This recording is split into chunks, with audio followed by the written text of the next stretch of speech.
Hola a todos, soy David Nuremberg, estudiante del cuarto año del Profesorado de Lengua y Literatura del Instituto Paulo Freire de Capiobí. En este segundo encuentro hablaremos sobre el género policial en Argentina durante la primera mitad del siglo XX. Esta clase está dirigida a los alumnos de tercer año de la EPET 14 Orientación Turismo. En esta clase entonces hablaremos sobre el género policial clásico o de enigma, ya que en las primeras décadas del siglo XX fue la versión o la vertiente más utilizada aquí en Argentina antes de evolucionar a otras formas de escrituras más radicales a partir de los años 50. Pero veamos ahora cuáles son los elementos que constituyen el policial clásico o de enigma. En primer lugar, debemos decir que la estructura es la de la presentación de un crimen, el desarrollo mediante una investigación y por último la resolución por parte del detective. El detective o el investigador va a ser quien lleve a cabo la investigación y es, en general, una persona, un investigador privado que está fuera de la cúpula de la policía. Va a haber una serie de sospechosos que son las personas que estuvieron más cerca del lugar del crimen o también quienes tuvieron un motivo o móvil para realizar el delito. Las pistas son las que van a ayudar al detective a llegar al fondo de la investigación. El narrador, generalmente en los relatos policiales, está dentro del relato. Es un narrador testigo que generalmente es el ayudante del detective. Esta es una característica muy particular de los relatos clásicos policiales. Por último, y no menos importante, está la presencia de un relato enmarcado. ¿Qué es esto? Una historia dentro de otra historia.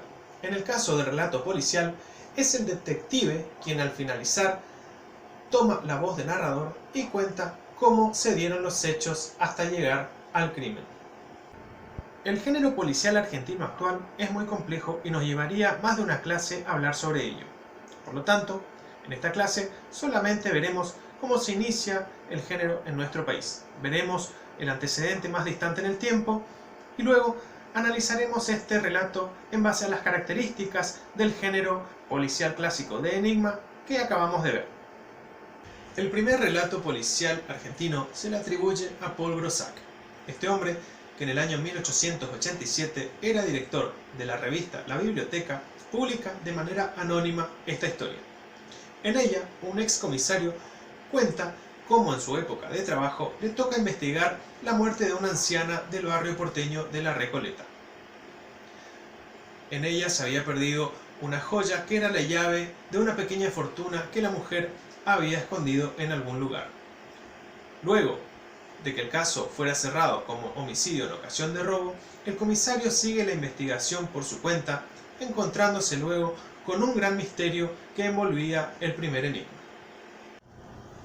Durante las primeras décadas del siglo XX, el género tuvo impulso mediante la traducción de los clásicos. Los relatos de Edgar Allan Poe, Arthur Conan Doyle y Agatha Christie fueron publicados en colecciones populares que se vendían en los kioscos y las revisterías callejeras. Más adelante, las editoriales de revistas juveniles comenzaron a incorporar relatos de autores nacionales. Una vez que los textos tuvieron llegada al público lector, el éxito fue masivo. En Argentina, el relato policial se manifiesta desde la repetición y la variación de las convenciones clásicas del género de enigma. Es decir, se van a repetir las reglas y las fórmulas y habrá variaciones en cuanto a los contenidos, los personajes y los ambientes. Sin embargo, las características propias y la estructura del género de enigma se va a conservar en todos los relatos nacionales. Les propongo ahora que analicemos juntos el relato La Pesquisa de Paul Grosac para ver cuáles son las características que están presentes dentro de este relato. En la descripción del video les he dejado un link de visualización y descarga para que puedan leer el cuento completo. Una de las innovaciones que propone el relato policial argentino es en la figura del investigador. Como en la Argentina no existe la figura del detective dentro de la cúpula policial, los casos serán llevados a cabo por los comisarios. Ellos serán quienes protagonicen las historias policiales de las primeras décadas del siglo XX. Por ejemplo, en La Pesquisa es el comisario Enrique M. quien va a llevar a cabo la investigación del asesinato de la anciana. Esta tradición de poner al comisario como investigador será muy frecuente de ahí en más en toda la literatura policial argentina. En el relato policial argentino, las pistas seguirán siendo de gran importancia, ya que ellas servirán para la resolución del misterio. En el caso de la pesquisa, el comisario Enrique M. seguirá la pista de un collar, el cual, aunque no tenía mucho valor, fue el único elemento faltante en la escena del crimen. Otra característica presente en este relato es la de los sospechosos. En este caso, las dudas caerán sobre la hija adoptiva de la mujer asesinada, que si bien tiene una coartada sólida, no deja de sorprender su incidencia o no en los hechos delictivos de esa noche. En cuanto a la narración, tenemos un relato esta vez en primera persona, es decir, será el mismo protagonista quien cuente los hechos que sucedieron. También se sigue la línea del relato enmarcado, que es esto, un relato dentro de otro relato.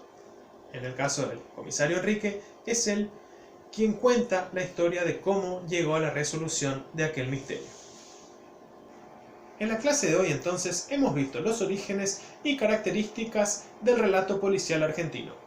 Analizamos el cuento La pesquisa de Paul Groussac y vimos qué elementos se encuentran en ella. A continuación, la actividad que deberán hacer en sus casas es la siguiente. En la descripción del video les he dejado el link de visualización y descarga del cuento Un crimen casi perfecto de Roberto Arlt. En él tendrán que analizar qué elementos del género policial de enigma están presentes en este cuento. Deberán responder a las preguntas: ¿qué crimen se ha cometido? ¿Quién está a cargo de la investigación? ¿Hay sospechosos? ¿Y cómo se resuelve el enigma? Las respuestas me las enviarán a mi correo electrónico. Bien, hasta aquí entonces la clase de hoy. Espero que les haya servido y espero las respuestas de sus actividades. Hasta la próxima.